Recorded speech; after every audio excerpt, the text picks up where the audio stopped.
En todo el libro hay tanto que encontrar, pero en el capítulo 1 sí. Si el capítulo 1 de Apocalipsis no lo tenemos bien claro, probablemente no vamos a entender mucho del resto del libro, ¿ok? Entonces, hoy vamos a ver algunas cosas y nos vamos a ir profundo. Recuerdan que dijimos que para interpretar bien la escritura tenemos que ir a toda la escritura, ¿cierto? No solo es necesario ir al contexto inmediato y ver de quién está escribiendo y a quién está escribiendo y qué está diciendo, sino que tenemos que ir a toda la escritura y empezar a hacer relación con todo el mensaje de Dios, ¿cierto? Porque créeme, es un solo Dios, no cambia y es el mismo desde el principio hasta el fin, ¿cierto? Entonces lo que ha sido, será. Y una de las cosas que vamos a hoy analizar juntos es precisamente eso, que las historias se repiten. Y cuando pensamos en nuestro Señor Jesucristo y en la revelación de nuestro Señor Jesucristo, tenemos que ir a todos esos tipos de Cristo que encontramos en la Escritura, porque encontramos mucho de esto.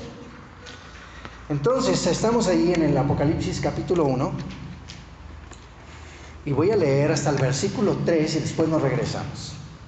Dice, la revelación de Jesucristo que Dios le dio para manifestar a sus siervos las cosas que deben suceder pronto, y la declaró enviándola por medio de su ángel a su siervo Juan, que ha dado testimonio de la palabra de Dios y del testimonio de Jesucristo y de todas las cosas que ha visto. Bienaventurado el que lee y los que oyen las palabras de esta profecía y guardan las cosas en ella escritas, porque el tiempo está cerca. Es interesante que en solo 3 versículos 2 veces dice las cosas que han de suceder pronto o el tiempo está cerca, ¿cierto? Lo cual quiere decir que tenemos que analizar esta situación. Pero antes de eso, ¿alguien sabe qué significa Apocalipsis? ¿De dónde viene revelación? Es la palabra en griego que significa revelación, ¿cierto? Ok. Antes de entrar directamente a la palabra, vamos a estar viendo a Jesucristo. Vamos a estar viendo a Jesucristo, a Yeshua, nuestro Salvador, revelado. Y curiosamente, Jesús, nuestro Señor, Yeshua, fue develado igual que José. Y nota que digo no revelado, sino develado. Vamos a analizar un poquito la historia de José, ¿ok? Ustedes me van a ayudar. Todos los que ya han leído el Génesis, esta historia la encuentras desde el capítulo 37 de Génesis hasta el capítulo 48. Por ahí en el 38 se mete una historia de Judá y Tamar, pero de ahí en fuera casi toda es la historia de José. Entonces, ustedes me van a ayudar para que hagamos esto más dinámico. ¿Quién es José? ¿Hijo de quién? De Jacob. ¿Y de quién? De Raquel. Ok. ¿Es de los hijos mayores o de los hijos menores? De hecho, cuando vemos esta historia, él es el penúltimo, ¿cierto? ¿Y qué pasa con José? ¿Qué historia tiene con respecto a sus hermanos? Hay algo que empieza a suceder con José y sus hermanos. Sus sueños. Ok, él empieza a tener sueños y esos sueños le provocan enemistad con sus hermanos. ¿Perdón? Lo odiaban. Alguien que me cuente un poquito de alguno de esos sueños que tuvo. El de los 7 manojos de trigo. Ajá, los 7 manojos de trigo.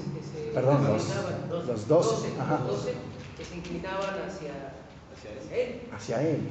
Wow, increíble. ¿Y esto qué provocó en los hermanos?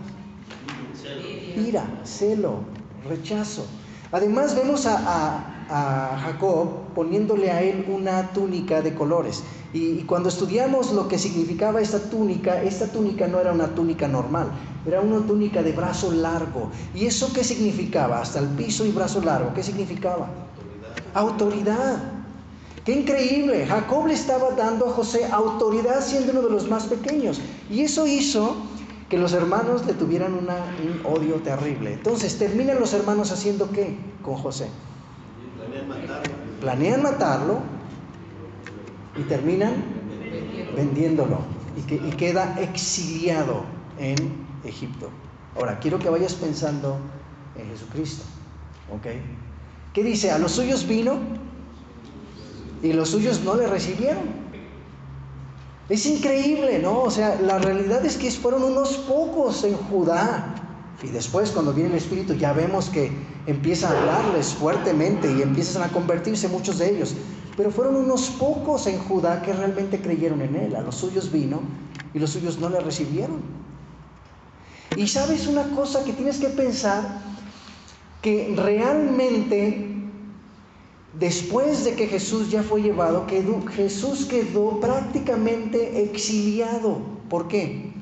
Porque Judá no lo recibió y lo rechazó totalmente. ¿Quiénes abrazaron a Yeshua, a Jesús?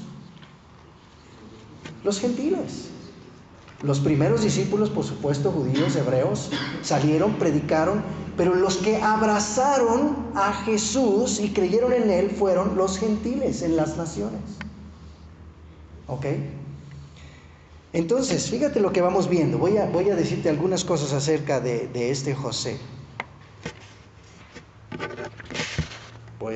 Esto no lo tienen en sus notas, y si lo quieren anotar por ahí, está perfecto.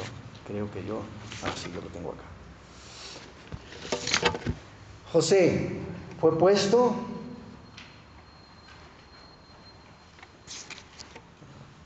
fue puesto una túnica que representaba autoridad, fue rechazado por sus hermanos, fue vendido, fue exiliado de su tierra, fue acusado injustamente, igual que nuestro Señor, ¿cierto? En Egipto, sufrió el maltrato y el olvido, padeció tribulación, le fue puesto un nombre egipcio. ¿Alguien de ustedes recuerda qué nombre le pusieron a José? Sabnat Panea. Y qué interesante que todo el mundo hoy conoce a Yeshua con un nombre que no es hebreo. Es interesante. Es un nombre entre griego, romano, porque la verdad es que el nombre se fue desvirtuando hasta que llegó a ser Jesús. Qué interesante, porque lo mismo le pasó a José. Era reconocido con otro nombre diferente. Se mantuvo íntegro José, ¿cierto? Igual que nuestro Señor Jesucristo, sin pecado. Cuando se reveló a sus hermanos, todos cayeron a sus pies. Es increíble, cuando tú ves a José revelándose y diciendo quién era él, entonces sus hermanos caen a sus pies. Y eso es lo mismo que pasa con Jesús. Y de hecho, cuando Él viene, te puedo asegurar, todo mundo va a caer a sus pies. Se convirtió en el proveedor no solo de la nación de Egipto, José, sino del mundo en aquel entonces, de todo Canaán. Venían a Egipto porque ahí había abundancia, ¿cierto?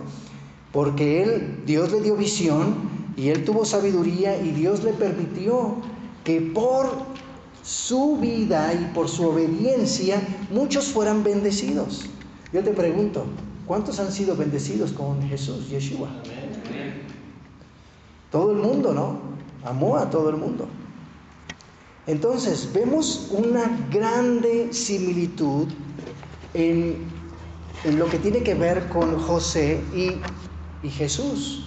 Y cuando vemos aquí en el Apocalipsis la revelación de Jesucristo, tenemos que pensar en este sentido, que Él va a revelarse al mundo y entonces todo el mundo conocerá quién es Él. En sus notas les puse ahí lo primero. Juan escribe en infinidad de símbolos, y la razón es porque él está exiliado por mano del emperador Domiciano y quiere que solo los entendidos de la Torá y los profetas puedan entender y se requiere ser como niño. Alguien que busque, por favor, y lea fuertemente Mateo 11:25. ¿Qué dice? Mateo 11:25.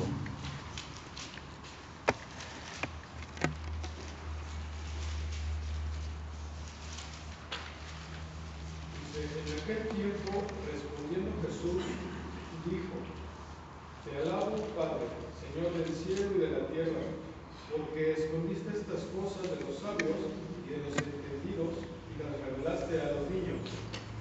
Qué interesante que dice eso. Escondiste este asunto de los sabios y de los entendidos, de los que se creían que tenían todo, ¿verdad? Que sabían todo, y lo reveló ¿a quiénes? A los niños, a los sencillos, a los humildes de corazón, ¿cierto? Este capítulo primero narra el cumplimiento de la profecía de Daniel. En Daniel 7:13 podemos ver esto. Cuando la identidad de aquel Hijo de Hombre cuyo reino y dominio es eterno, es dado a conocer a toda la humanidad para que todos los pueblos y naciones sirvan al Mesías. Es la revelación de Jesucristo a toda la humanidad. Les voy a leer estos dos versículos en Daniel 7:13 y 14. Dice: Miraba yo en la visión de la noche, y he aquí con las nubes del cielo venía uno como un hijo de hombre, que vino hasta el anciano de días y le hicieron acercarse delante de él, y le fue dado dominio, gloria y reino para que todos los pueblos, naciones y lenguas le sirvieran. Su dominio es dominio eterno que nunca pasará, y su reino uno que no será destruido. Amén. Este es nuestro Mesías. Esta es la revelación de Jesucristo. ¿Ok? Por supuesto que recuerden que estuvimos hablando, cuando estábamos hablando del panorama de Apocalipsis, que capítulo 1 iba a presentar al novio, ¿cierto? Esto es lo que vamos a ver hoy, la presentación del novio. Entonces, veamos un poquito la palabra Apocalipsis, que significa revelación. Está en sus notas ahí. En griego es G602, ustedes después pueden ir y verificarlo. Y literalmente significa quitar la cubierta. ¿Han visto cuando un artista está por develar una obra? ¿Cómo lo tienen? Lo tienen cubierto, ok.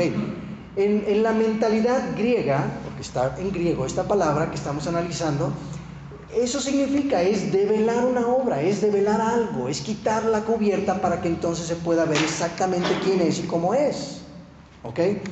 Fíjense que a través de los años la cristiandad tiene un concepto de Jesús que es erróneo, y Él va a venir y va a presentarse y va a develarse cómo es realmente Él. Mucha de la cristiandad piensa que Jesús, que Yeshua, quebrantó la ley, que Él violó el día de reposo, ¿cierto? Mucha de la cristiandad cree esto. Y Él va a venir y va a mostrarnos exactamente cómo es Él. Claro, los entendidos y los que buscan en la palabra van a encontrar estas cosas, sin duda, y le van a seguir con todo el corazón. Pero Jesús era un hombre obediente al Padre. Era un hombre, y Dios por supuesto, sin pecado. ¿Ok? Justo. Entonces, quitar la cubierta. Ahora, en hebreo, ¿por qué hacemos esto? Porque muchos me dicen, oye, pero si está escrito lo tenemos en griego, los originales, ¿por qué ir al hebreo? Y entonces yo te haría la siguiente reflexión. ¿Quiénes fueron los que escribieron? ¿Griegos? Hebreos. Escribieron hebreos. Entonces solamente piensa en esto. Aunque ciertamente la gran mayoría de los escritos que tenemos del Nuevo Testamento están en griego, solo tenemos por ahí el Mateo en hebreo, el Mateo de Shem Tov, es el único que se ha logrado rescatar en hebreo. Todos los demás están en griego. ¿Por qué? ¿Por qué están en griego? Sí, un comentario a el rabino Corte, que nos ha enseñado mucho la palabra, nos comentaba que muchos de estos manuscritos que tenemos en griego fueron originalmente escritos en hebreo, Sí. pero como el griego era la lengua, digamos, convencional, entonces cuando empezaron a circular, los manuscritos se al griego, y es muy probable que el original del hebreo se haya perdido porque eran pergaminos y era un original, o algunos muy pocos, y que los otros sí se conservaron porque fueron pasando de ciudad en ciudad, etc. Así que es probable que algunos sí también estén. Es muy probable, por lo menos tenemos la evidencia de Mateo en hebreo. Entonces es muy probable que hebreos, judíos, hayan escrito en hebreo. Pero hoy en día toda la cristiandad dice, no, el original es griego, ¿cierto? Ahora, si fuera así, de todas formas, está escrito por hebreos, es mentalidad hebrea. Quiero que recuerden una cosa, que una vez le preguntaron a Jesús, o le dijeron a Jesús, ¿qué irá a ir a predicarle a los griegos en la dispersión, a los dispersos entre los griegos? En el tiempo de Jesús se entendía que la dispersión estaba entre los griegos, y esta es probablemente la razón por la que encontramos todos estos manuscritos en griego. ¿Por qué? Porque fueron a la dispersión. Pablo fue a la dispersión y muchos de los creyentes fueron a la dispersión a predicarles, y la mayoría estaba en Grecia. ¿Ok? Por eso tenemos esto en griego. Ahora, vamos a intentar entonces entender el pensamiento hebreo, porque si no entendemos el pensamiento hebreo podemos confundirnos y podemos no encontrar la riqueza de lo que está ahí.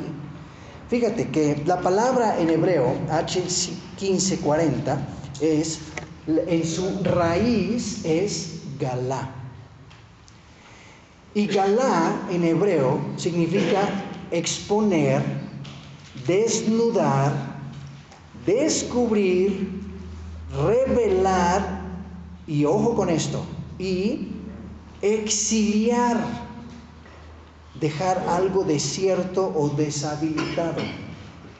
A ver, son dos conceptos bien diferentes. Una cosa es revelar, descubrir, ¿verdad? Ver la identidad, desnudar algo, y otra cosa es exiliar, ¿cierto?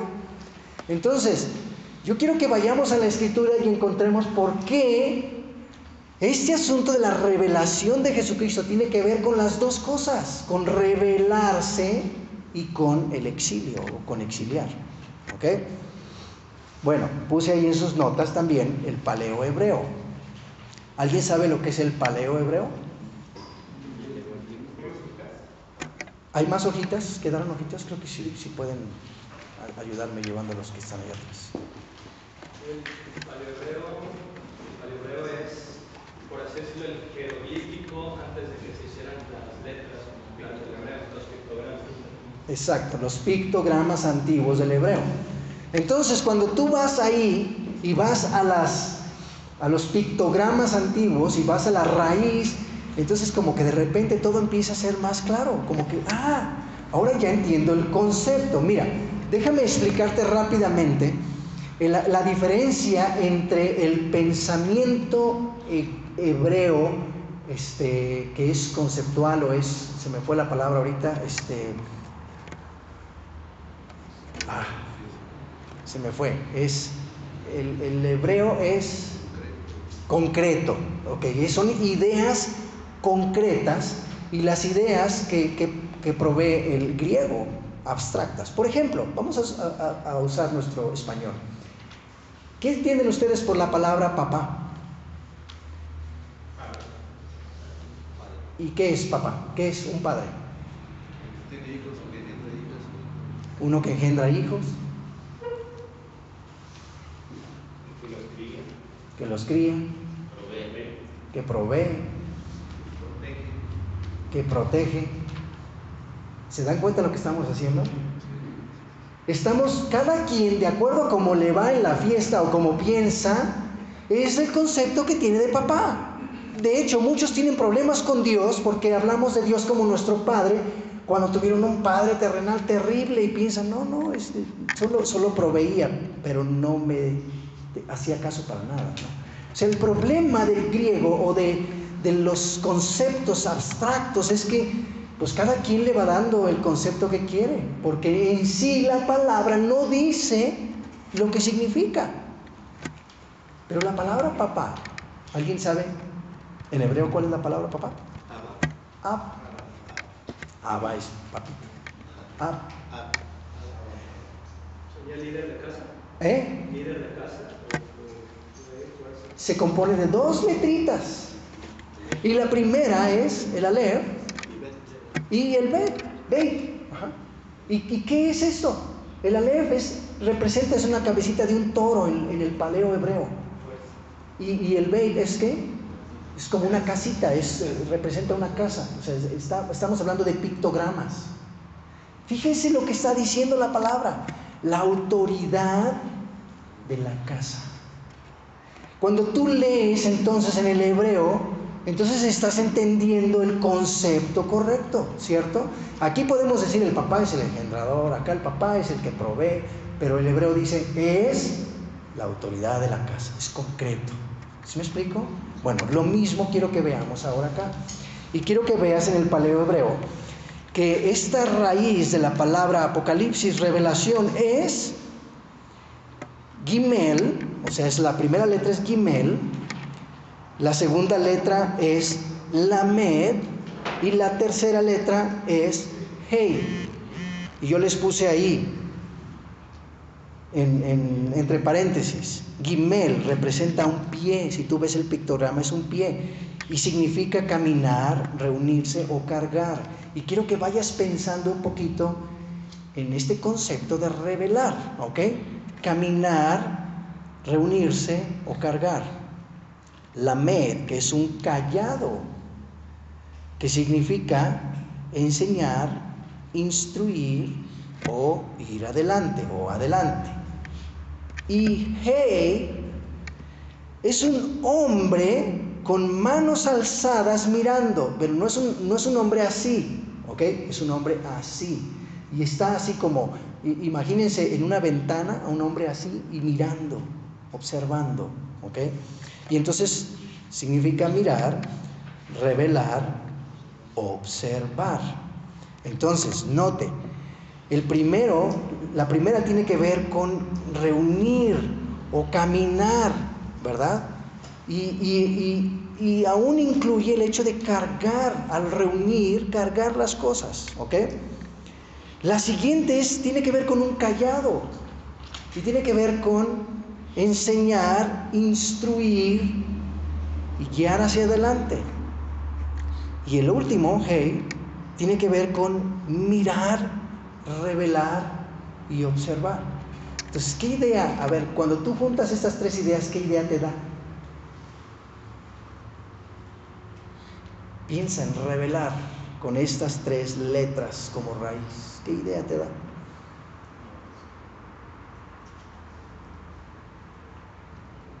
Ir hacia las enseñanzas. Ajá. Como ir, instruir, enseñar y ver, o sea, revelarse acerca de todo lo que estás enseñando, ¿no? Qué interesante, porque tiene que ver con ir. La misma palabra, si tú te das cuenta, en el hebreo también significa exiliar. Yo quisiera que vayamos a ver algunos pasajes en el Antiguo Testamento y veamos cómo esta raíz se ve ahí. Y ahorita verán por qué es importante estudiar esto en su profundidad, ¿ok? Por ejemplo, Isaías 43 al 5. Si lo puedes buscar rápido, encuéntralo, si no, yo te lo voy a leer. Una voz que clama, ¿Okay? el desierto, el camino del Señor, señalad en la soledad altar para vuestro Dios. Todo valle se elevado y baja todo monte, collado, vuélvanse llanos los terrenos escabrosos y lo ancho valle. Entonces será revelada la gloria del Señor y toda carne aún la verá, pues la boca del Señor ha hablado. Ok. Y se manifestará, en esta versión que se leyó acá, será revelada. Ahí está la palabra, la gloria del Señor. Y qué increíble, porque todos estos pasajes en donde se encuentra este pasaje tiene que ver con los profetas hablando del pueblo viniendo para ver la gloria del Señor. Isaías 53:1. ¿Quién ha creído a nuestro anuncio? ¿Sobre quién se ha manifestado el brazo del Señor? ¿Sobre quién se ha manifestado? Esta palabra manifestado es esta misma palabra, revelación. Ok, Isaías 56:1.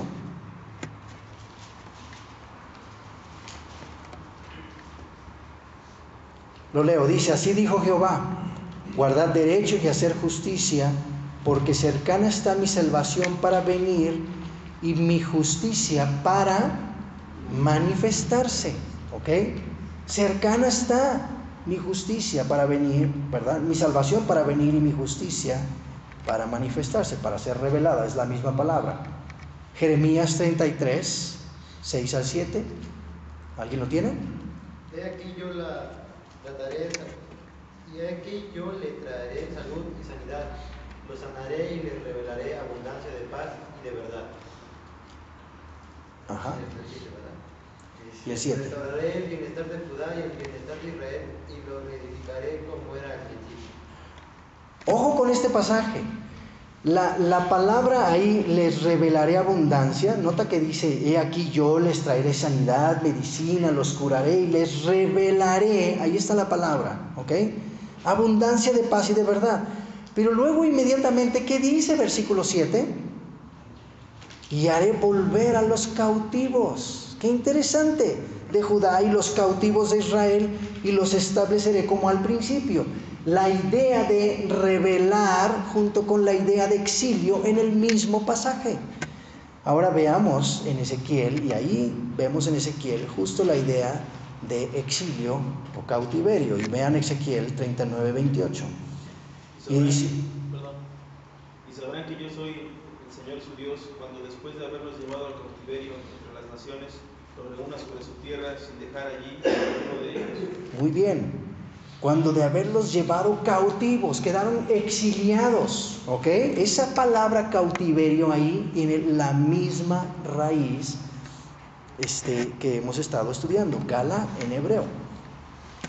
Entonces, quiero que notes, porque estas dos ideas, lo tienen ahí en sus notas, estas dos ideas de esta palabra se combinan para darnos la idea de Jesús como revelado y exiliado. ¿Ok? Él sería revelado en conexión con el exilio de Israel. Él debe cumplir las promesas del hijo de David, que es traer otra vez a su pueblo y reunirlo otra vez, traerlo del exilio. Mira, muchos creyentes cuando leen los siguientes pasajes que vamos a leer, no tienen ni idea de por qué Jesús hizo esto o dijo esto o por qué se dijo esto acerca de esto. Mira, por favor, ve Juan 11, 49, 52. Ahora sí les voy a pedir que todos abran su Biblia ahí.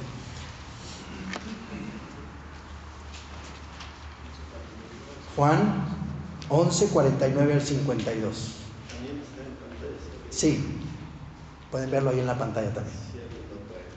Dice así: entonces Caifás, uno de ellos, sumo sacerdote aquel año, les dijo: vosotros no sabéis nada, ni pensáis que nos conviene que un hombre muera por el pueblo y no que toda la nación perezca. Mira, quizá en ese momento nadie estaba entendiendo por qué Caifás dijo esto, pero mira lo que dijo: que nos conviene que un hombre muera por el pueblo y no que toda la nación perezca.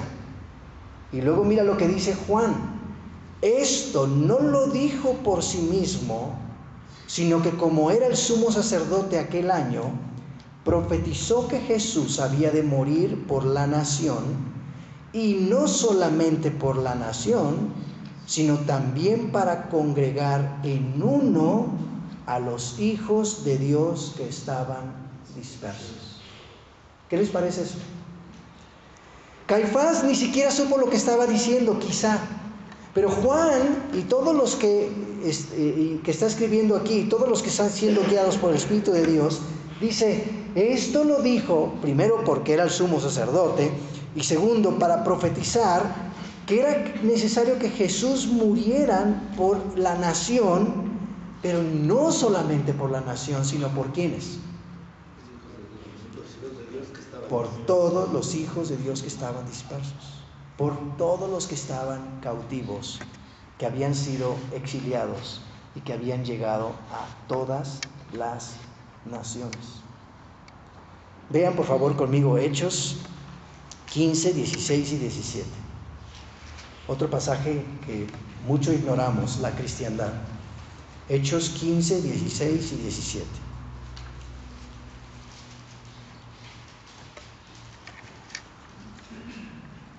¿Lo tienen? Después de esto volveré y reedificaré el tabernáculo de David que está caído, y repararé sus ruinas, y lo volveré a levantar para que el resto de los hombres busque al Señor y todos los gentiles sobre los cuales es invocado mi nombre. ¿Alguien sabe qué es lo que está sucediendo aquí en Hechos 15? El concilio en Jerusalén. ¿Y qué están discutiendo? Los judaizantes exigían que se cumplieran los ritos de la ley para ser salvos. Ajá. Para que sean salvos. Es decir, como si la salvación dependiera de las obras de la ley. Estaban exigiendo que se siguiera el rito de la circuncisión para ser salvos. Y entonces, esos eran los judaizantes. Y entonces están aquí discutiendo los creyentes, diciendo, ¿qué vamos a hacer? ¿No? ¿Qué hacemos con esto? Y entonces se levanta por ahí Jacobo y mira lo que dice. Fíjate cómo conecta. Él dice, después de esto, dice versículo 15, con esto concuerdan las palabras de los profetas como está escrito. Después de esto volveré y reedificaré el tabernáculo de David. ¿Qué es el tabernáculo de David? El reino mesiánico. Pero piensen un poquito en la historia. ¿Qué es el tabernáculo de David? Era la tienda que hizo para el arca, lo traían y pues era visto por todos los hombres. Es interesante. David tomó funciones sacerdotales, ¿no? Y él hizo traer el arca y hizo una tienda antes del templo. Y él adoraba ahí en el arca, ¿cierto? Y cuando llevó el arca reunió a las 12 tribus ahí. Y dice ahí que comieron, ¿verdad? Que fue una celebración muy importante ahí. Yo creo que esto tiene que ver con el reino mesiánico, sin duda. Y tiene que ver con las tribus reunidas, con el pueblo reunido. Por eso dice, y en aquel tiempo yo voy a levantar el tabernáculo caído de David, que está caído, y repararé sus ruinas y lo volveré a levantar, para que el resto de los hombres busque al Señor y todos los gentiles sobre los cuales es invocado mi nombre. Para que todo el mundo. Estamos hablando del reino mesiánico, el reino milenial. ¿Ok? Entonces, veamos un último pasaje, Isaías 11.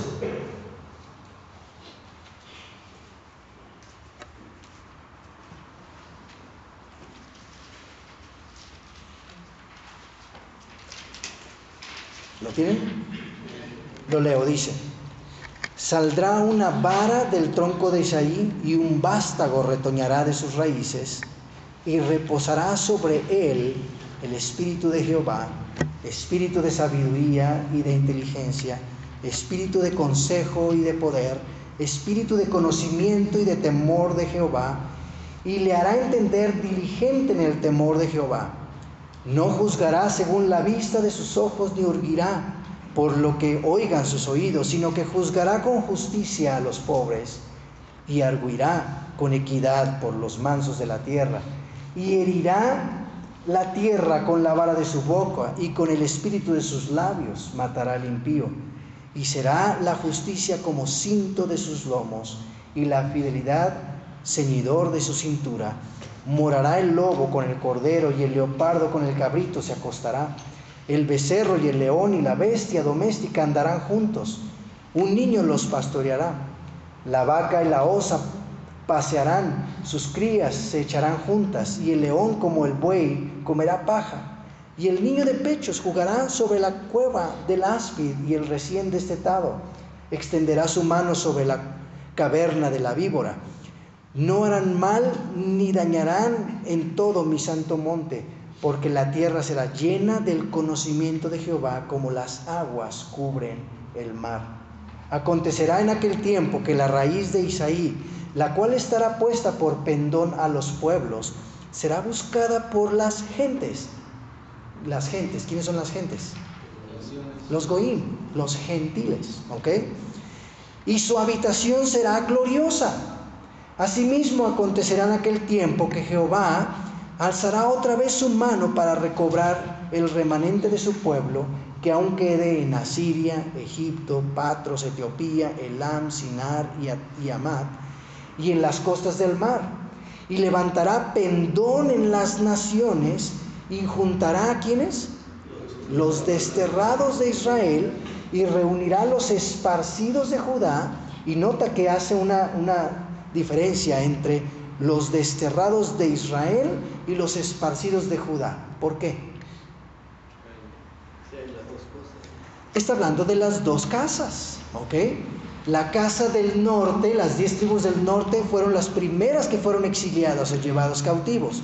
¿Quién las llevó cautivos? Asiria.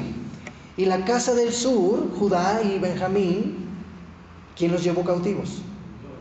Babilonia, ¿ok? Entonces está hablando de las dos. Ahora, tenemos siempre un problema aquí los creyentes, porque Judá lo entendemos perfectamente bien, sabemos más o menos en dónde está, y además ellos no perdieron su identidad, porque en todos lados donde hay judíos sabes que son judíos, ¿cierto? Pero ¿y la casa de Israel? Perdieron su identidad. ¿Perdón? Perdieron su identidad. Perdieron su identidad. Se mezclaron con las naciones. Nadie sabe en dónde están. Pero Dios dice que levantará, ¿verdad?, pendón a las naciones con esta vara de Isaí, que es nuestro Mesías, y traerá a los desterrados de Israel de regreso. ¿Quiénes son estos desterrados de Israel? Actualmente son gentiles que están viniendo al conocimiento ¿de quién? De Yeshua. Y cuando Él viene en las nubes, ¿qué va a hacer contigo y conmigo? Nos va a llevar con Él, porque somos su pueblo santo. Es esto un poco complicado para entender para algunos, y quizá hay que profundizar un poquito en esta historia de las dos casas y ver cómo se perdieron, sobre todo la casa del norte, y cómo ahora Dios trae muchas profecías de que van a venir de regreso ellos, ¿ok? Y quizá sea muy bueno aquí leer Romanos capítulo 11, ¿cierto? En donde vemos que dice que, hablando Pablo de los gentiles que crecieron como olivos, ¿qué? Silvestres, pero que fueron arrancados de ahí y injertados en el olivo natural. ¿Y quién es el olivo natural? Israel. Hoy en día la mayoría de la cristiandad no ve eso. No se ve injertados en Israel, sino se ven como dos pueblos aparte. Y entonces cuando leen el Apocalipsis y todas las profecías, dicen, pues sí, la iglesia tendrá que irse en un rapto secreto primero, e Israel se va a quedar para la tribulación. Y cuando tú lees la escritura, eso no concuerda con la escritura. Vemos a un solo pueblo, porque Dios solo tiene una novia, no tiene dos novias. Y Dios no viene, o el Señor Jesús no viene 3 veces, vino una con relación al pecado, dice Hebreos, ¿no? Y vendrá una segunda vez como rey, ¿no? Pero no viene en medio en un rapto secreto, no. Cuando Él viene en las nubes, todo ojo le verá. ¿Ok? Entonces, mi hermano, Dios tiene solo un pueblo y está revelándose a ese pueblo.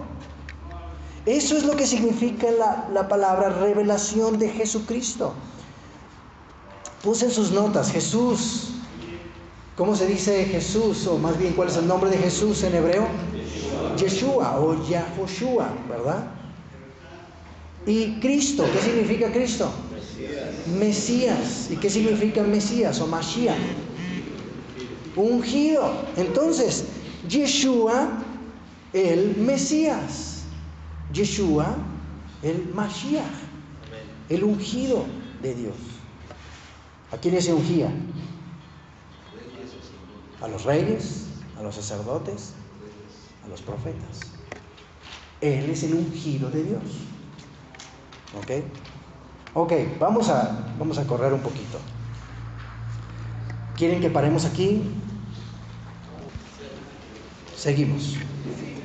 Deben suceder pronto. Ahora vamos otra vez a su pasaje en Apocalipsis.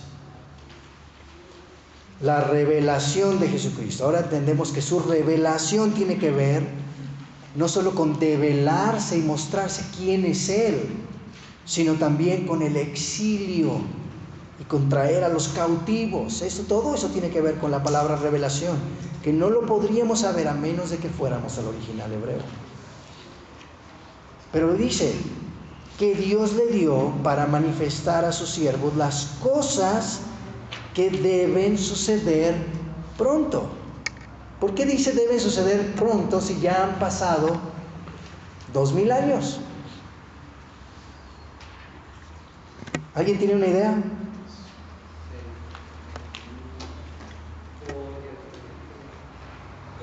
Considerando que el número 7 con la perfección de Dios, y que en teoría cada día representa 1000 años, pues estamos cercanos al año 7000, pues es el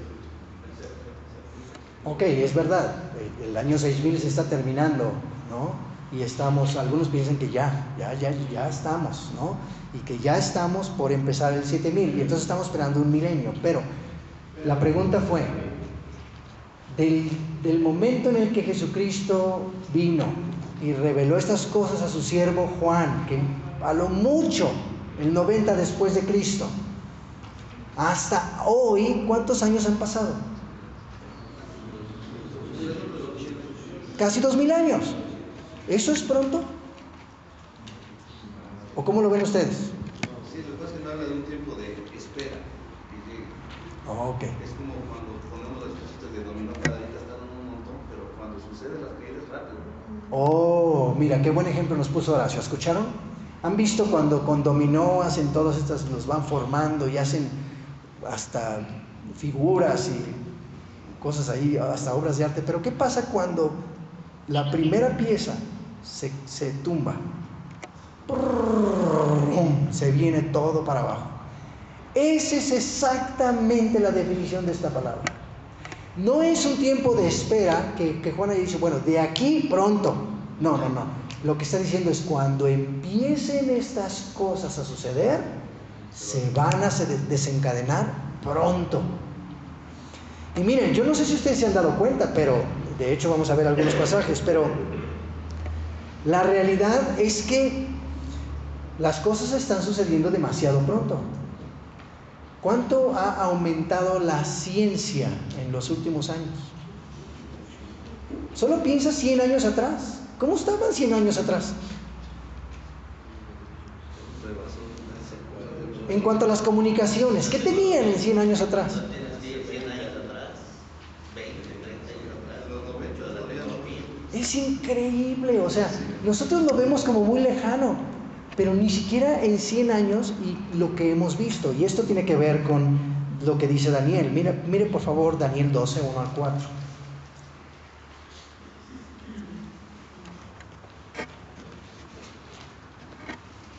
Daniel 12, 1 al 4 dice: En aquel tiempo se levantará Miguel, el gran príncipe que está de parte de los hijos de tu pueblo, y será tiempo de angustia cual nunca fue desde que hubo gente hasta entonces. Pero en aquel tiempo será librado tu pueblo, todos los que se hallen escritos en el libro, y muchos de los que duermen en el polvo de la tierra serán despertados. ¿De qué está hablando aquí, hermano? La resurrección de los muertos. Él va a venir y los muertos en Cristo resucitarán primero, y los que estamos vivos seremos transformados, dice Pablo ahí en Tesalonicenses. De eso está hablando aquí. Y nota que dice, será librado tu pueblo. No dice primero la iglesia y después Israel. No, un solo pueblo, ¿ok? ¿Dónde me quedé? Versículo 2: Y muchos de los que duermen en el polvo de la tierra serán despertados, unos para vida eterna y otros para vergüenza y confusión perpetua. Los entendidos resplandecerán como el resplandor del firmamento. Nota lo que dice, los entendidos, ¿ok? Y los que enseñan la justicia a la multitud como las estrellas a perpetua eternidad. En un momento más vamos a ver este asunto de enseñar, ¿no? Porque lo que tú aprendes tienes que enseñarlo. Pero tú, Daniel, cierra las palabras y sella el libro. ¿Hasta qué? Hasta el tiempo del fin. Muchos correrán de aquí para allá y la ciencia aumentará. Una vez que estas cosas empiezan a suceder, como lo dice Mateo 24, vamos a llegar más adelante, un poquito más adelante a Mateo 24, tú tienes que ver cuando estas cosas empiezan a suceder, porque cuando empiezan a suceder entonces es pronto, está cercano, está a las puertas, ¿ok? Y yo creo que eso está definitivamente a las puertas. Ahora, déjenme que reflexionemos sobre el final de este versículo y el versículo 2. Dice que las declaró enviándolas por medio de su ángel a su siervo Juan, es decir, lo reveló a su siervo Juan. ¿Y qué hace versículo 2, Juan? Que ha dado testimonio de la palabra de Dios y del testimonio de Jesucristo y de todas las cosas que ha visto. Yo te quiero hacer una pregunta hoy, de hecho te la puse en tus notas. ¿Cuál es el requisito para que se te dé revelación? ¿Cuál es el requisito para que tú puedas tener revelación? Y ojo, que revelación no forzosamente tiene que ser algo nuevo, simplemente que entiendas la revelación. ¿Ok? ¿Cuál sería el requisito?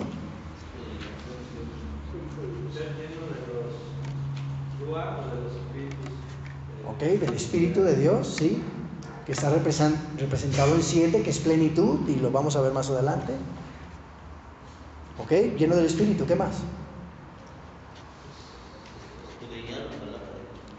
¿Ok? Yo creo que yo lo digo por mi propia experiencia, como creo que todos saben aquí, nosotros la iglesia, aquí éramos la iglesia Bíblica Emanuel, el movimiento de iglesias bíblicas también, pero tuvimos una crisis así como fuerte, tanto familiar, espiritual, y nos dimos cuenta que algo no estaba funcionando bien en nuestra doctrina, en nuestra práctica cristiana, y algo que me llevó el Señor a mí en lo particular fue que en medio de la crisis ya profunda y sintiendo que estaba yo así como que hasta lo más bajo que podía llegar, yo le pedí al Señor que me permitiera releer su palabra desde el principio, y me ponía yo a disposición de que Él me enseñara lo que era y quitara yo de mi mente ideas denominacionales, culturales, etcétera, que sea Él revelando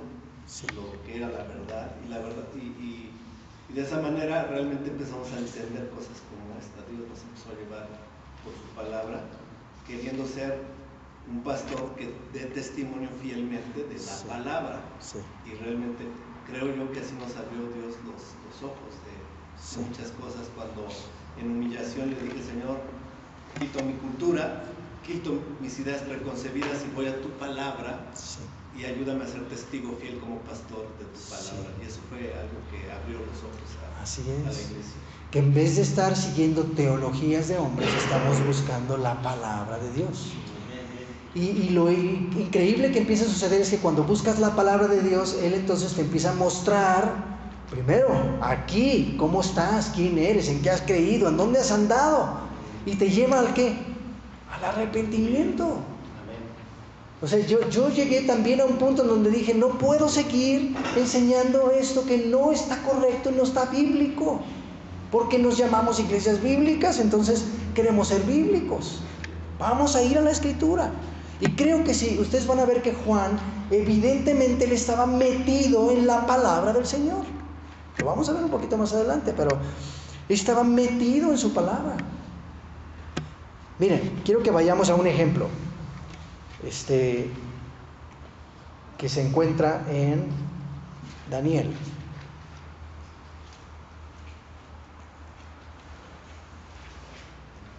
Bueno, voy a mencionarles primero algunas cosas, porque les puse varias citas ahí,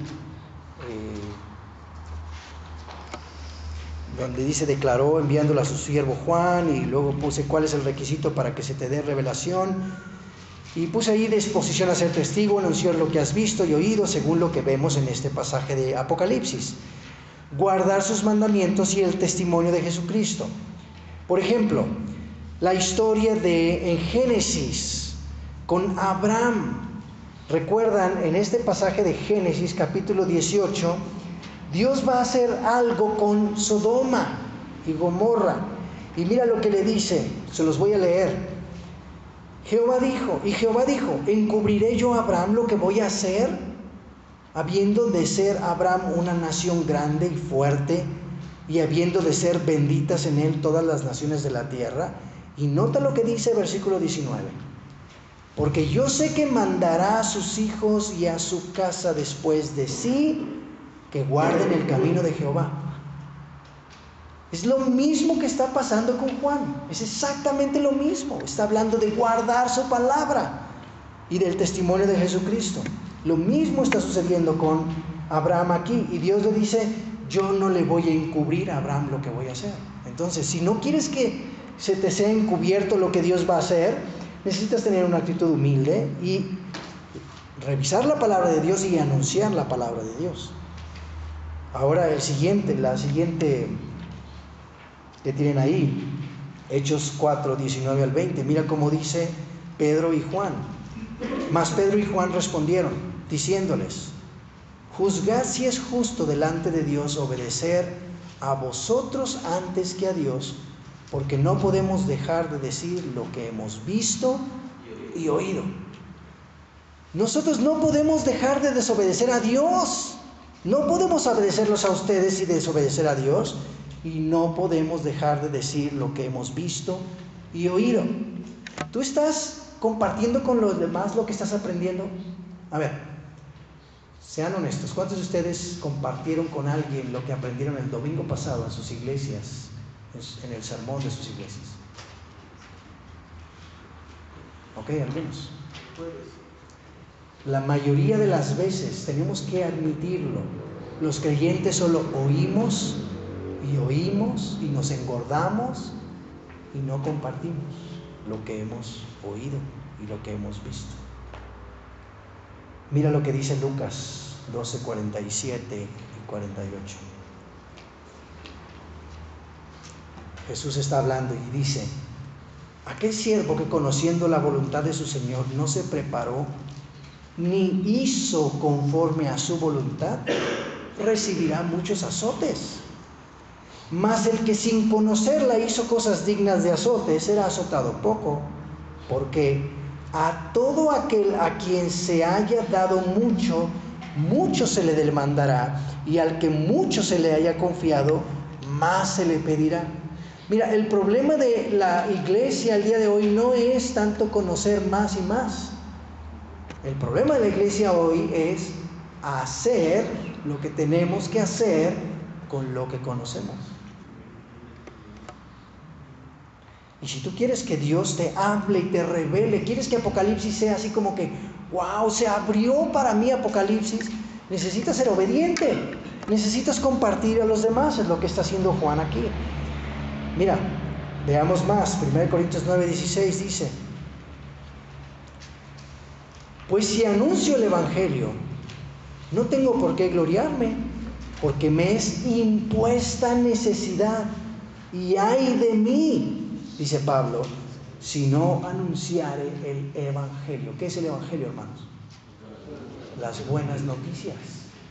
Las buenas noticias que tienen que ver con Jesús y todo lo que Él hizo, pero todas las buenas noticias del reino también, y todas las buenas noticias en su palabra, y eso incluye su ley. Amén. Si no anunciamos, estamos mal. Y bueno, quiero terminar con esta, porque mira cómo, wow, es increíble. Me encantaría leer todo esto. Es mucho, Daniel 9, pero Pero quiero que vean la actitud de Daniel. ¿Ok? Empecemos a leer y después quizá me brinque un poquito. Dice, Daniel 9, capítulo 1, Daniel 9, versículo 1 en adelante. En el año primero de Darío, hijo de Asuero, de la nación de los Medos, que vino a ser rey sobre el reino de los caldeos, en el año primero de su reinado, yo, Daniel, mira lo que estaba haciendo Daniel, miré atentamente en los libros el número de los años de que habló Jehová al profeta, ¿quién? Jeremías. ¿Qué estaba haciendo Daniel? Leyendo a los profetas. ¿Qué es lo que debe estar haciendo la iglesia hoy? Leyendo a los profetas, si no, no entendemos nada, ¿verdad? Leyendo a los profetas. Y entonces él se estaba preguntando, ¿qué es esto del número de los años que habían de cumplirse las desolaciones de Jerusalén en 70 años? Y volví mi rostro al Señor, buscándole en oración y ruego, en ayuno, cilicio y ceniza. ¿Qué dijo hace ratito Leo, el pastor Leo? Yo le pedí al Señor, me arrodillé y le dije, Señor, voy a releer tu palabra, háblame tú. Y te puedo asegurar que esta es la experiencia que han tenido todos aquellos que le buscan de corazón. Y tú dices, Señor, yo ni siquiera estoy leyendo tu palabra, voy a leer tu palabra, háblame tú. Dios le va a dar a Daniel una revelación increíble. Vamos a estarlo viendo mucho en el Apocalipsis, porque no podemos estudiar Apocalipsis sin estudiar Daniel, ¿no? Pero ¿qué hizo Daniel para recibir esta revelación y entendimiento acerca de lo escrito en Jeremías? Él investigó y vino en oración, ruego, ayuno, cilicio y ceniza. Y dice, y oré a Jehová mi Dios, e hice confesión diciendo, ahora Señor, Dios grande, digno de ser temido, que guardas el pacto y la misericordia con los que te aman. ¿Y qué? Y guardan tus mandamientos. Vamos a ver repetido en el Apocalipsis esto. A los que le aman y guardan sus mandamientos. ¿Ok? Hemos pecado, hemos cometido iniquidad, y bueno, ya sigue ahí hablando, y puedes leerlo con calma. Pero quiero llevarte cuando más adelante, déjame ver dónde está. Ok, desde el versículo 20 voy a leer. Dice, aún estaba hablando y orando y confesando mi pecado, ¿notaste? Y el pecado de mi pueblo Israel, y derramaba mi ruego delante de Jehová mi Dios por el monte santo de mi Dios. Aún estaba hablando en oración cuando el varón Gabriel, a quien había visto en la visión al principio, volando con presteza vino a mí como a la hora del sacrificio de la tarde, y me hizo entender y habló conmigo diciendo, mira lo que le dijo, pon mucha atención a esto, Daniel, ahora he salido para darte, ¿qué? Sabiduría y entendimiento. ¿Necesitas eso? Necesitas tener todo lo que hizo Daniel antes. Al principio de tus ruegos fue dada la orden. Fíjate, apenas empezó él a orar y fue dada la orden para que Gabriel saliera, ¿ok? Y yo he venido para enseñártela, porque tú eres, ¿qué? Muy amado. Mi pregunta para ti y para mí, ¿nosotros somos muy amados? Sí, por supuesto, que se hizo mucho por nosotros. El asunto es, ¿qué dijo Jesús? El que guarda mi palabra, mi Padre, le amará. ¿Y qué? Y vendremos a Él y haremos morada con Él. Pero es el que me ama, el que guarda mi palabra. Entonces, mi hermano, si tú y yo no estamos compartiendo la palabra, si tú y yo no estamos guardando la palabra, entonces estas cosas no van a venir, no va a venir revelación, no va a venir claridad a nuestras vidas. Esta es la realidad. Mira, Ahí en sus notas puse, hagan discípulos, lo pueden leer después con calma, enseñándoles que guarden todas las cosas que he mandado, dice Jesús en Mateo 28, 18, 20. Y nota que Jesús dijo, enséñales todo lo que yo he mandado. Todo. ¿Ok? Porque en nuestra teología cristiana, yo les confieso que yo aprendí esto en el seminario. Se nos dice, bueno, pero es que muchas de las cosas que Jesús dijo, pues fue antes de morir. Entonces, se cancelaron con su muerte, ya no más. ¿Sí? Tenemos unas contradicciones terribles. Terribles, porque no entendemos por qué Jesús dijo muchas cosas. Dice que ni una jota ni una tilde pasaría ¿de qué? De la ley. Dice, pueden pasar, antes que el cielo y la tierra pasen, ni una jota ni una tilde pasaría de la ley. Yo te pregunto, ¿el cielo y la tierra ya pasaron? Entonces ni una jota ni una tilde de la ley han pasado.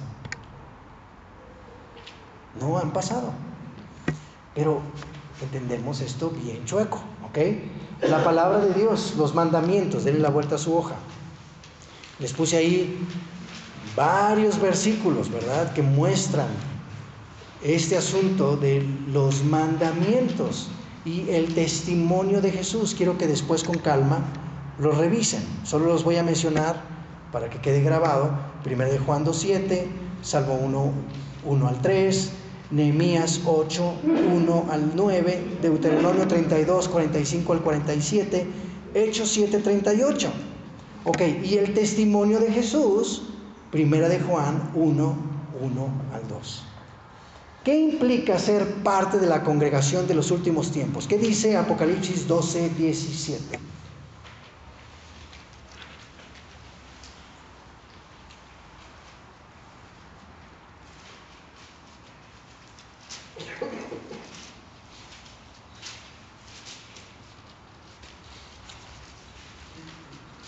Entonces el dragón se llenó de ira contra la mujer y se fue a hacer guerra contra el resto de la descendencia de ella, los que guardan los mandamientos de Dios y tienen el testimonio de Jesucristo. Los que guardan, ¿los qué? Mandamientos de Dios y tienen ¿qué? El testimonio de Jesucristo. Es lo mismo que está pasando con Juan. La palabra de Dios y el testimonio de Jesucristo. ¿Ok? Muy bien, ahora solo quiero terminar con lo siguiente. Ya nos alargamos mucho, ¿cierto?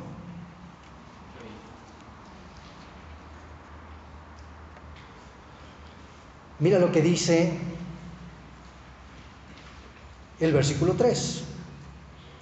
Bienaventurado el que lee y los que oyen las palabras de esta profecía y guardan las cosas en ella escritas, porque el tiempo está cerca. ¿Recuerdan que les dije que Apocalipsis es una recopilación de 7? Y vemos 7 iglesias, y vemos 7 candeleros, vemos 7 espíritus. ¿Qué creen? 7 bendiciones también. Veámoslas rápidamente. Por favor, háganme el favor de irlas buscando. Algunos busquen Apocalipsis 1:3, que es el que acabamos de leer, ese no lo busquen. Ya leímos Apocalipsis 14:13, 16:15, 19:9, 20:6, 22:7, y la vamos a ir leyendo una tras otra, ¿ok? Quien la vaya teniendo se levanta y la lee fuertemente. ¿Qué dice Apocalipsis 14:13? Oí una voz que desde el cielo me decía: escribe, bienaventurados de aquí en adelante los muertos que mueren en el Señor. Sí, dice el Espíritu, descansarán de sus trabajos porque sus obras con ellos siguen. Muy bien, entonces fíjate, en el primero, en el versículo 3 vimos, 1:3, bienaventurado el que lee y guarda, ¿ok? Después vemos aquí en el 14:13, bienaventurados los que mueren. ¿Por qué? Porque van a descansar y sus obras van a seguir con ellos. Lo vamos a ver más adelante. Luego 16:15, ¿quién lo tiene? He aquí yo vengo como ladrón, bienaventurado el que vela y guarda sus ropas, para que no ande desnudo y vean su vergüenza. Wow, bienaventurado el que vela y guarda sus ropas. ¿Qué es el lino limpio según las vestiduras ahí en Apocalipsis? ¿Qué significa? Las obras justas de los santos. Ok. Bienaventurado el que vela y guarda sus ropas. Apocalipsis 19:9. Y el ángel me dijo: escribe, bienaventurados los que son llamados a las cenas de las bodas del Cordero. Y me dijo: estas son las palabras verdaderas de Dios. Muy bien. Entonces, bienaventurados los que son llamados a la cena de las bodas del Cordero. Vamos a tener que analizar qué es esto, porque Jesús habló de esto. Y vemos ahí una parábola, por ejemplo, de las 10 vírgenes, que vino el novio y 5 de ellas sí estaban preparadas y otras 5 no, y se quedaron afuera. Entonces vamos a tener que entender bien qué es esto, pero bienaventurados los que son llamados a esta cena. Apocalipsis 26. Bienaventurado y santo el que tiene parte en la primera resurrección. La segunda muerte no tiene potestad sobre estos, sino que serán sacerdotes de Dios y de Cristo y reinarán con él 1000 años. Bienaventurados los que tienen parte en la primera resurrección. No hay más, ¿verdad? La segunda resurrección es para juicio. Queremos, si es que el Señor nos llama antes de que Él venga, queremos resucitar, ¿cierto? Y hay que entender bien qué es esto, lo veremos. Apocalipsis 22:7. He aquí vengo pronto, bienaventurado el que guarda la palabra de la profecía de este libro. Una vez más, bienaventurado el que guarda las palabras de esta profecía, lo veremos con más detalle ahorita. Apocalipsis 22:14. Bienaventurados los que lavan sus ropas para tener derecho al árbol de la vida y entrar por las puertas de la ciudad. Muy bien. Los que, fíjate, en el 16:15 decía el que guarda sus ropas, ¿verdad? Aquí dice el que lava sus ropas. Vamos a tener que ver qué es esto. Pero bienaventurados, ¿verdad? El que lava sus ropas para tener derecho del árbol de la vida y de entrar por las puertas de la ciudad. Por cierto, esas puertas de la ciudad, ¿qué nombres tienen? El nombre de las 12 tribus de Israel. ¿En dónde está la puerta de los gentiles? ¿No está? Mi hermano, no está. Están las 12 tribus de Israel. O eres de ese pueblo injertado o no entras. ¿Ok? Entonces, aguas con esto. Ahora, déjame solo hacer un poquito de énfasis en leer, oír y guardar, que es lo que vimos en este versículo 3 de Apocalipsis, ¿ok? Y te voy a leer Esdras 7:10, porque quisiera hacer un símil con esta escritura. Mira lo que hizo Esdras. Con esto estamos terminando. Porque Esdras había preparado su corazón para 3 cosas: inquirir la ley de Jehová, y para cumplirla, y para enseñarla en Israel, sus estatutos y decretos. 3 cosas: inquirir, cumplir y enseñar. Mira, en Juan, en Apocalipsis capítulo 1, versículo 3, dice leer, oír y guardar. Ahora veamos la similitud entre estas dos. Mira, inquirir, allá con Esdras, la raíz o la palabra es darash, raíz primaria, propiamente pisar o frecuentar, por lo general seguir en persecución o búsqueda, por implicación buscar o preguntar. Mira qué interesante, frecuentar algo.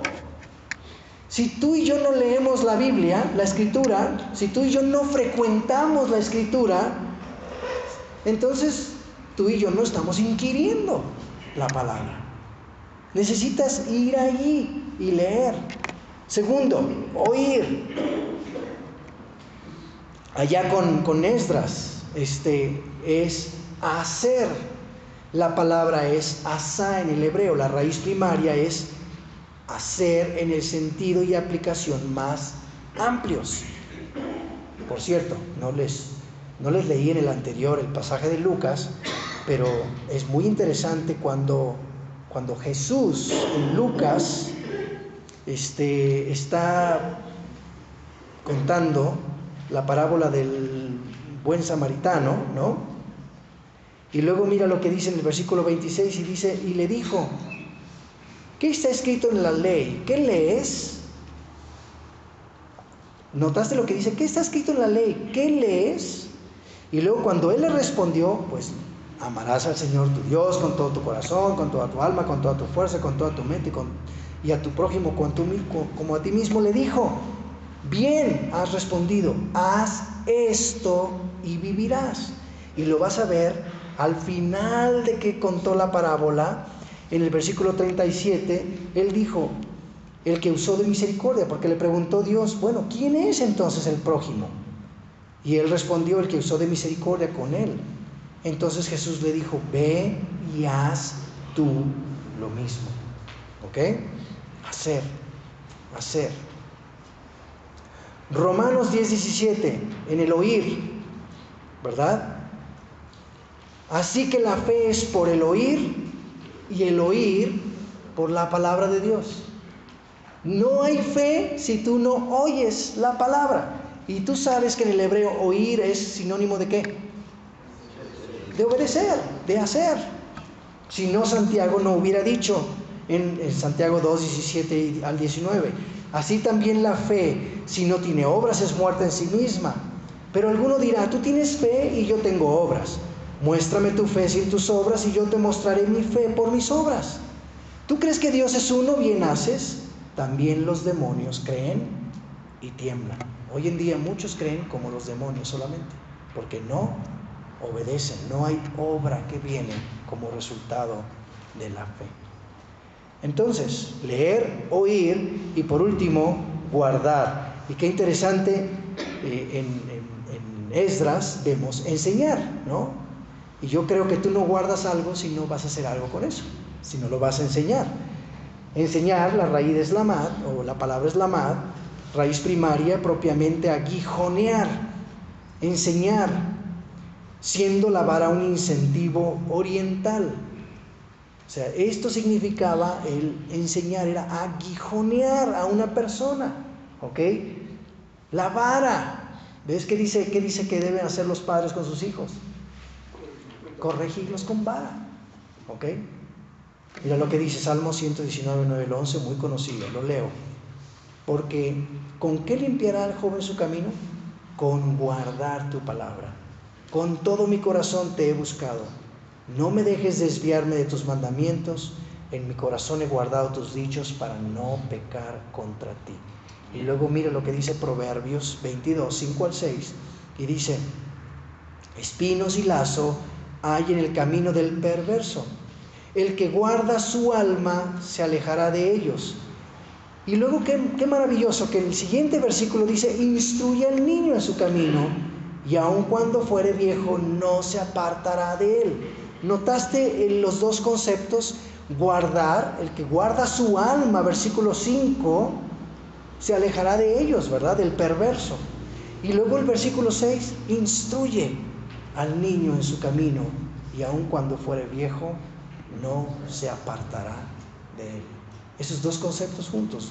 ¿De qué te sirve guardar algo si no vas a usarlo, si no vas a advertir a los demás, si no vas a enseñar a los demás, a aguijonear a los demás y sobre todo tú tener cuidado con tu propia vida? ¿Ok? Leer, oír y guardar. Así que mi hermano, 3 versículos solamente, y podríamos pasar mucho más tiempo hablando de estas cosas. Pero yo te quiero preguntar, ¿estás listo para recibir revelación de Dios? Esta revelación que Él ya ha dado, que se abra delante de tus ojos y que puedas entenderla y verla. ¿Estás guardando su palabra? ¿Lo estás amando de todo corazón? ¿Lo estás siguiendo? ¿Estás buscando ser bienaventurado completamente? Porque 7 bienaventuranzas hay aquí. ¿Estás listo para leer, para oír y para guardar? Porque bienaventurado serás si haces estas cosas. ¿Estás listo? Vamos a orar al Señor. Padre, estamos solo en la introducción. de esta carta y ya nos dimos cuenta que solo que tú te reveles implica, Señor, no solo que tú te vas a mostrar tal cual eres, quién eres tú, no como los hombres te hemos pintado y las falsas ideas que teníamos de ti, sino quién en verdad eres tú, el Santo de Israel. Y además que esta revelación tiene que ver con el exilio, tiene que ver con reunir a los cautivos, tiene que ver con que todo aquel que ha creído en ti va contigo a reinar por 1000 años. Gracias, Padre. Y sabes, Padre, queremos estar avisados y queremos estar listos, porque estas cosas suceden pronto, y una vez que se empiezan a desencadenar, suceden pronto. Y tú nos quieres preparados, tú nos quieres listos. Y tú quieres, Señor, que aprendamos a leer, y que aprendamos a oír, y que aprendamos a enseñar y a guardar en nuestro corazón. Señor, al igual que Daniel tuvo esta actitud, Señor, de venir delante de ti, buscarte en tu palabra y buscarte en oración y confesar su pecado y el de la nación. Y tú le respondiste, le dijiste que era muy amado y le revelaste lo que querías que entendiera y lo que querías que comunicara. Lo mismo, Señor, sigues haciendo hoy. Y si estamos estudiando Apocalipsis, Señor, es porque queremos ser entendidos, porque queremos anunciar a los demás. Queremos entender para anunciar y para guardar nosotros, para no ser engañados en los últimos tiempos. Gracias, Padre, por todo lo que tú nos das. Nos ponemos a tus pies y rogamos tu bendición en el nombre de Yeshua, nuestro Salvador. Amén. Amén. Pues terminemos con un canto y después tomemos cafecito y pan.